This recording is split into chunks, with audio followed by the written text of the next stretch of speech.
ছোটবেলায় আমাদের একটা রচনা লিখতে হতো বাধ্যতামূলক, গাভী রচনা, যেখানে ছোট থেকেই গাভীদের প্রতি যে শ্রদ্ধা এবং গাভীর যে জগতের প্রতি দান সেটা প্রত্যেক শিশুর মাথায় ঢুকিয়ে দেওয়া হতো। গাভীর থেকে আমরা কি প্রাপ্ত হচ্ছি, গাভী ভগবানের কত প্রিয়, নম ব্রাহ্মণ দেবায় গো ব্রাহ্মণ হিতায় বলা আছে।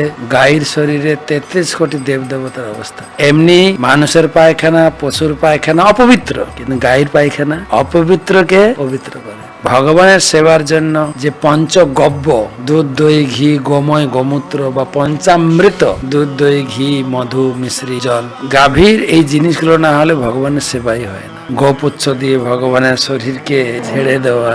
মা যশোদাও যখন কৃষ্ণের উপরে কোনো অসুর শক্তি আক্রমণ করত, গোবর দিয়ে গোপালের সারা অঙ্গে তিলক করে দেওয়া, গোমাতার প্রতি সম্মান, এটা ভগবান কৃষ্ণ নিজে দেখিয়েছে। আমরা মোটামুটি এখনো গাভী দেখি, প্রত্যেকের বাড়িতে গাভী না থাকলেও বিভিন্ন গ্রামে শহরে এখনো গাভী পালনে প্রচলিত আছে। বিশেষ করে আমাদের ভারতবর্ষে দক্ষিণ ভারতে মন্দির যখন দিনের প্রথম খুলবে, গাভীকে দর্শন করবেন ঠাকুর আগে। আমরা পুরুষোত্তম মাসে এই নিয়ম মায়াপুরে পালন করেছিলাম। নরসিংহদেবের প্রথম মন্দির খুলবে, গাই দর্শন।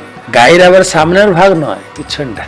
এখনো দক্ষিণ ভারতে বড় বড় মন্দিরগুলোতে সেই প্রথা রয়েছে। তো এই গাভী সেবা বা গাভীর প্রতি সম্মান, এটা আমাদের কর্তব্য, দায়িত্ব।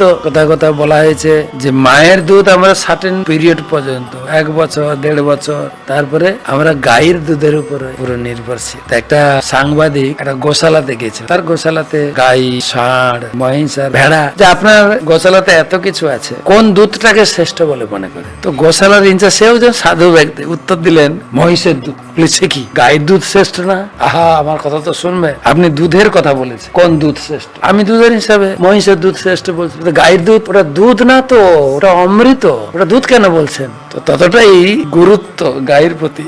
সেটাই সমাজকে শিক্ষা নেওয়া উচিত। আমার বাড়িতে গাই না থাকতে পারে, কিন্তু যেখানে গাই সেবা হচ্ছে, পালন পোষণ হচ্ছে, সাপোর্ট করা উচিত। যেটা বলে না, গাই তো পশু না, গাই আমাদের মা, আমার পরিবারের একজন সদস্য। তো আমাদের কর্তব্য আমরা ঘরে যেন গাই পালন করি। আর যদি না পালন করে, আমাদের গোশালাতে গাই পালন হচ্ছে, আপনি একটা গায়ের দায়িত্ব নেন। আপনার বাড়িতে 2 জন 3 জন 4 জন পরিবার সদস্য, গাই 1 জন, 5 জন সদস্য, সেই গায়ের ভরণ পোষণ আগে রেখে তারপরে আপনার একটা গায়ের যা খরচা, তাতেও আপনার গো সেবা, গো পালনের কৃপা লাভ করতে পারেন।